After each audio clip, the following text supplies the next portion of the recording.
What's going on, everybody? This is Zach here. I'm going to be going over the breakdown for the upcoming Draftkings golf tournament. It is the Memorial. The Memorial is finally here.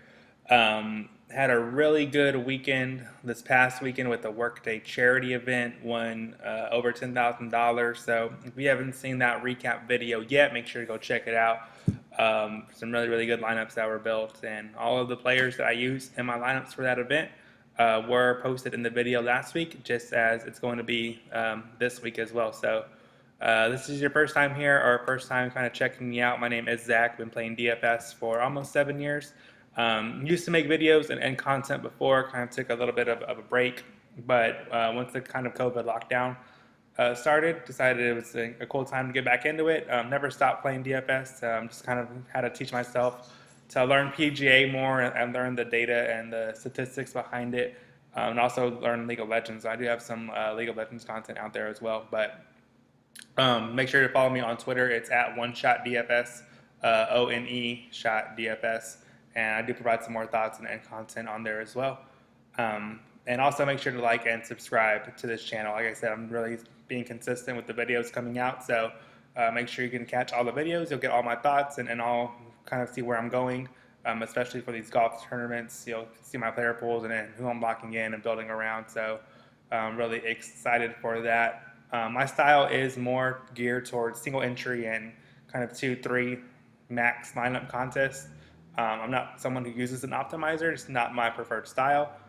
So you're never going to see me go over every single player and kind of go over my certain exposures to that player. I'm just trying to really limit my player pool and showcase who I'm using and who I'm kind of locking in as a core and building around. So without further ado, let's go ahead and jump into it. So starting out at the top, the only person that I like over the 10K salary range is going to be Rory McIlroy, coming in at 10.7. I do have him as a 4.25 star rating for me. Rory's just too cheap here. I mean, we're used to seeing Rory as the most expensive player on the slate at any given time. With Bryson DeChambeau's recent play, we also have Justin Thomas coming off of that playoff loss last weekend, coming in above Rory. I just think he's a little bit too cheap, and someone who I plan to have some of my lineups coming up for this weekend. Rory, best golfer in the world according to the rankings, so why not take a chance on him? I think he has a real solid opportunity to finish at least top 5, maybe top 3, possibly win the whole tournament this weekend. So Rory, someone I will for sure have some exposure to coming up this weekend.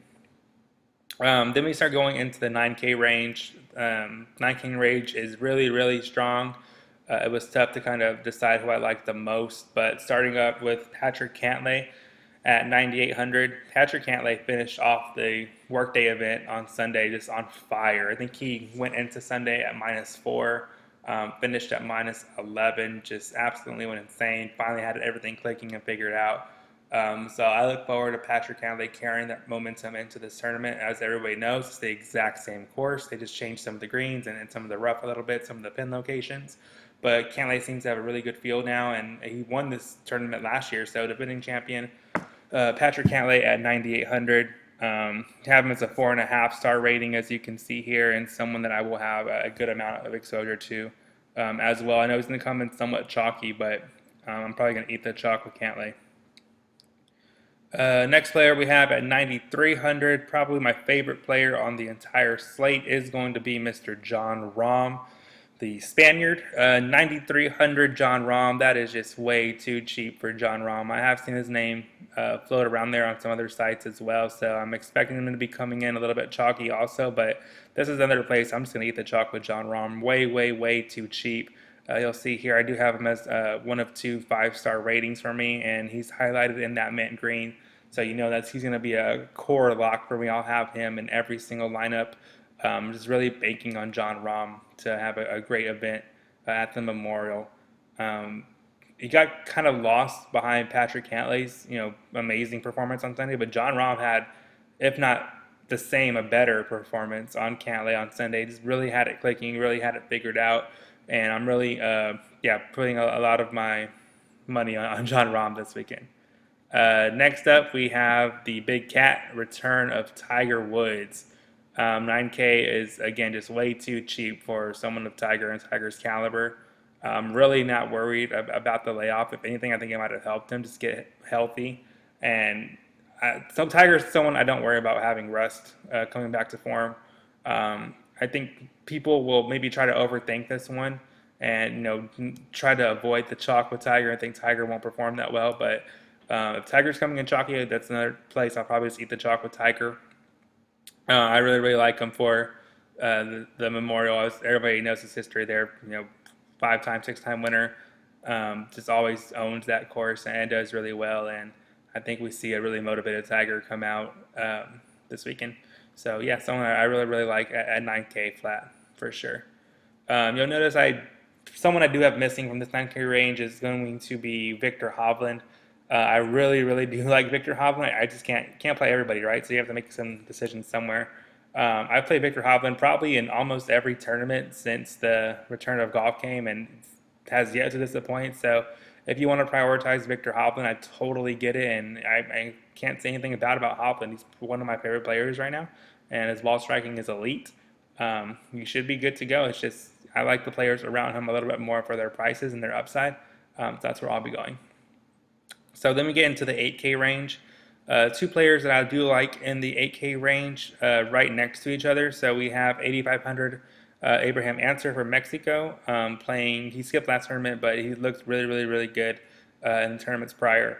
And again, I don't really worry about the rust or anything. So I really do like Abraham Answer a lot. Have him as a 4-star rating here. Then right underneath Abraham Answer is going to be Patrick Reed at 8,400. I did have some Patrick Reed exposure in the workday event last weekend.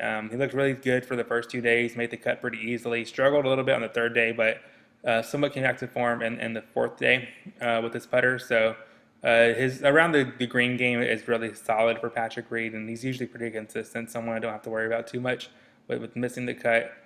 So with this shorter player field, although more higher caliber field and a tougher field for sure, there are less players in it than there were the workday event. So I do like Patrick Reed a bit as well. He's a little bit under as far as rankings go for me, under Answer. I think I slightly prefer Answer, but if you need that $100 cap room, I think Patrick Reed is an excellent pivot and someone I have no issues going to. And I'll have some Patrick Reed in my lineups as well for this tournament.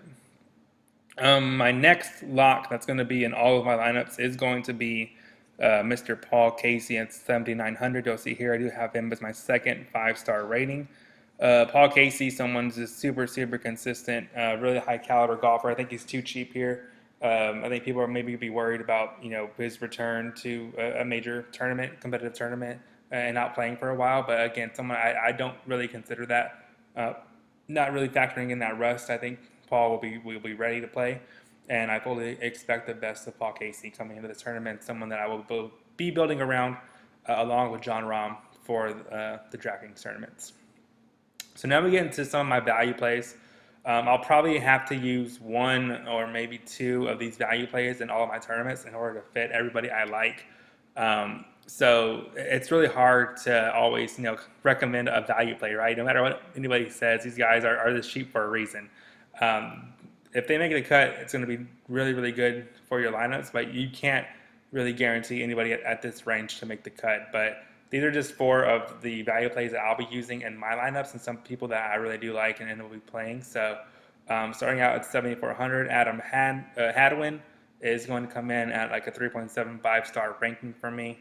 Right underneath him is going to be Harris English, also at a 3.5 star ranking. Monto Griffin at 6,800 is going to come in for me at a 3.5 star ranking, and then Henrik Norlander, who I also used last week at under 3%, did really, really well for me for his price. Made the cut pretty easily. I think finished at -6 overall on the weekend. So I'll probably be going right back to Norlander here. I think his recent play is definitely trending upwards, and his game looks really, really good lately. So I will probably be using Mr. Norlander as well as a value play for a lot of my lineups. And at 6,300, I do have him as a 4-star ranking.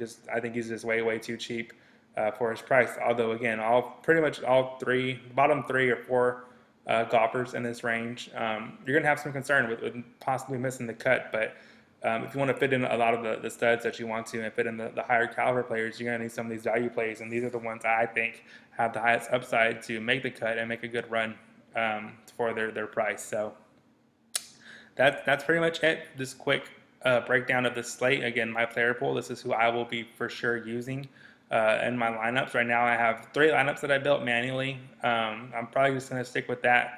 And the core is going to be John Rahm and Paul Casey. I'll have both of those guys in all of my lineups, and then 1 or 2 at the most of the cheaper value plays, and just kind of play around with the different players up top that I have in building these lineups. So appreciate y'all guys watching this far, and let's go get some more money this weekend. For sure, hit that like and subscribe button for more DFS content coming, and follow me on Twitter at OneShotDFS.